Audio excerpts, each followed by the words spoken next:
Alright, so my first TV series or miniseries review. Let's do this. Oh my God, please help me knee deep in the river trying to get clean. He says wash your hands, get out the stains, but you best believe for this hell to pay. Yeah, you best believe for this hell to pay.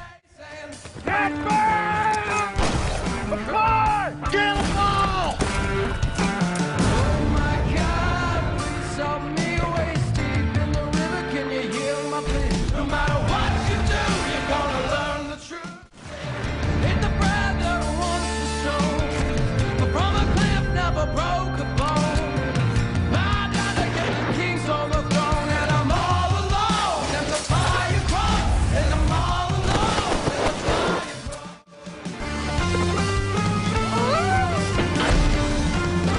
cross.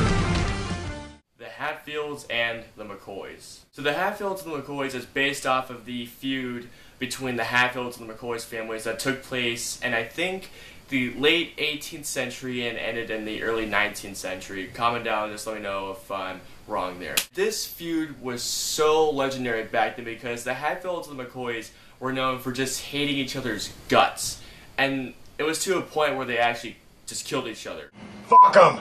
I think the final count between the families was between 25 and 30. So this series debuted on the History Channel on Memorial Day weekend. I've never been really a fan of the History Channel at all, but I actually literally just heard about the Hatfields and McCoys feud when I saw The Dictator, and then there was a commercial for the miniseries, and I got really into it, mostly because of the song by Silent Comedy. So part 1 starts off with one of the Hatfields abandoning the McCoys in one of the most important parts of American history.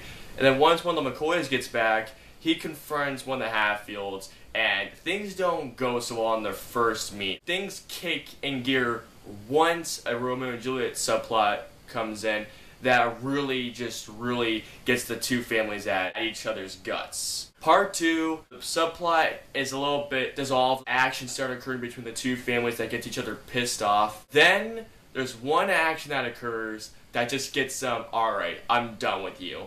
And then they just start fighting each other. And that brings us to part 3, where the final battle ensues, and afterwards they talk about honor, death, vengeance, and family, and it's done very well. In terms of historical accuracy, I've never been a good history person, but luckily my dad who watched the show is very good at history. I talked to him about that when I saw Rock of Ages, and he told me that it was pretty historically accurate. The acting all around was just excellent. Kevin Costner did an excellent job. Bill Paxton, excellent. Tom Berenger, Jenna Malone, and a couple of others I don't remember at all. The plot, the writing is also just excellent. The cinematography is also very well done.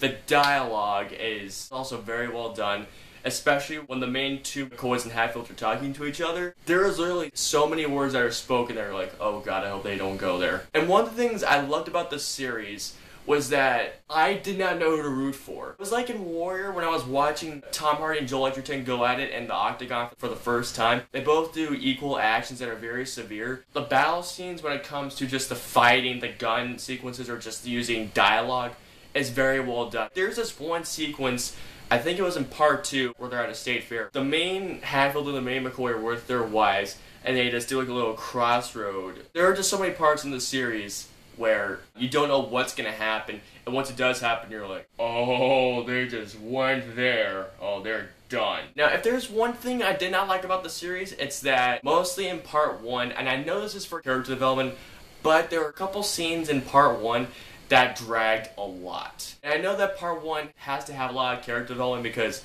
you're dealing with a huge family and such, and maybe 3 parts in a 6-hour series. And I get, that's very hard to do. But there are some situations in part 1 which I thought could have been trimmed down just a little bit. But once the Romeo and Juliet subplot kicks in, the fast pace kicks in, and it goes right into parts 2 and 3. Overall, the Hatfields and the McCoys is a very interesting history lesson. It's very well done, very well directed by Kevin Reynolds. The acting is very well done. The writing is excellent. The tensions are very also well done.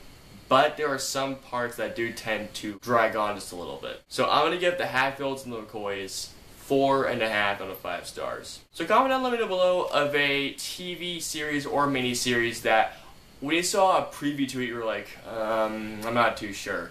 But once you watched it, you're like, holy crap. crap, this is actually really good. And I'll see you guys next time. Seriously, do it. Do it. Do it.